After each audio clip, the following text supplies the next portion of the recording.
Jean Lebas. Un nom qui parle, celui du célèbre Central Park de Lille. S'il n'était pas maire de Lille, il a été un important homme politique du Nord au XXe siècle. Né en 1878, il s'intéresse très vite au socialisme, étant issu d'une famille d'ouvriers. Il lit par exemple les textes marxistes dès son adolescence. Il est en fait célèbre comme maire socialiste de Roubaix.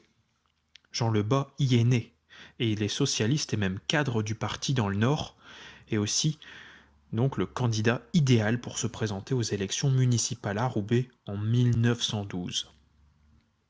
Une fois installé, il change complètement la gestion de la ville, jusque-là aux mains d'un grand industriel textile. Lui, il vient d'un milieu ouvrier et va donc teinter sa politique municipale d'une vision complètement différente. Roubaix abrite à l'époque de nombreux quartiers insalubres, où aucune norme d'hygiène n'est respectée. Ce sera un de ses grands combats. Un dispensaire antituberculeux, un centre de cure, une mise en valeur de la vaccination et du suivi des enfants sont mises en place. Il pense aussi aux difficultés de subsistance des plus démunis, en particulier en matière de logement. Et c'est lui, Jean Lebas, avant tout le monde, qui lance la construction de 775 habitations bon marché. Dans ce même objectif, il fonde une assurance chômage en 1921. Aménage la célèbre piscine de Roubaix, aujourd'hui devenue musée, mais à l'époque servant à favoriser l'activité physique et l'hygiène parmi les milieux populaires. Donc une véritable prise en compte des difficultés du monde ouvrier duquel il vient. Bien sûr, ces mesures ont un coût, mais Jean Lebas veille au budget avec la plus grande minutie. Pour rappel, il a une formation de comptable. Comme son collègue de Tourcoing, Jean Lebas a une action remarquable au cours de la Première Guerre mondiale. Il refuse de livrer 18 jeunes roubaisiens à l'ennemi pour aller les faire travailler en Allemagne. C'est donc lui qui sera déporté en Allemagne en 1915 et libéré l'année suivante. Si ce n'est pas Clémenceau qui viendra saluer son courage, comme c'est le cas pour son collègue de Tourcoing, il recevra, quant à lui, la Légion d'honneur. Devenu député du Nord en 1919, il défend plusieurs mesures qui sont encore existantes aujourd'hui.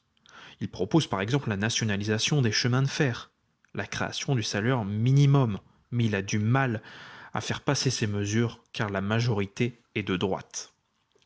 En 1932, pendant les élections, il défend d'autres mesures essentielles encore aujourd'hui.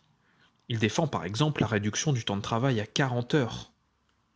S'il ne peut pas mettre en action ces mesures car il n'est pas décisionnaire, il le fera quelques années plus tard, en 1936, lorsqu'il est nommé par le président du Conseil, Léon Blum, ministre du Travail. Il est donc, à cette époque-là, ministre du Front populaire, cette coalition des partis de gauche qui remporte les élections cette année-là. Pendant l'été, il ne cesse d'agir et prend des mesures très importantes. Semaine de 40 heures, congés payés, oui c'est grâce à lui. Assurance sociale, convention collective, bref, un travail de titan en l'espace de quelques mois seulement. Pendant tout ce temps, il est encore maire de Roubaix. Puis arrive la Seconde Guerre mondiale, et c'est un homme de gauche, donc du fait de ses idées, il est déchu de ses fonctions par le régime de Vichy.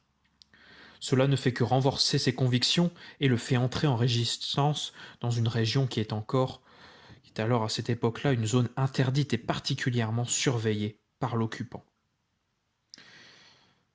Pour résister, il forme un des premiers réseaux de résistance avec son journal, diffusé jusque Lille et Douai, et qui réunit de nombreux socialistes.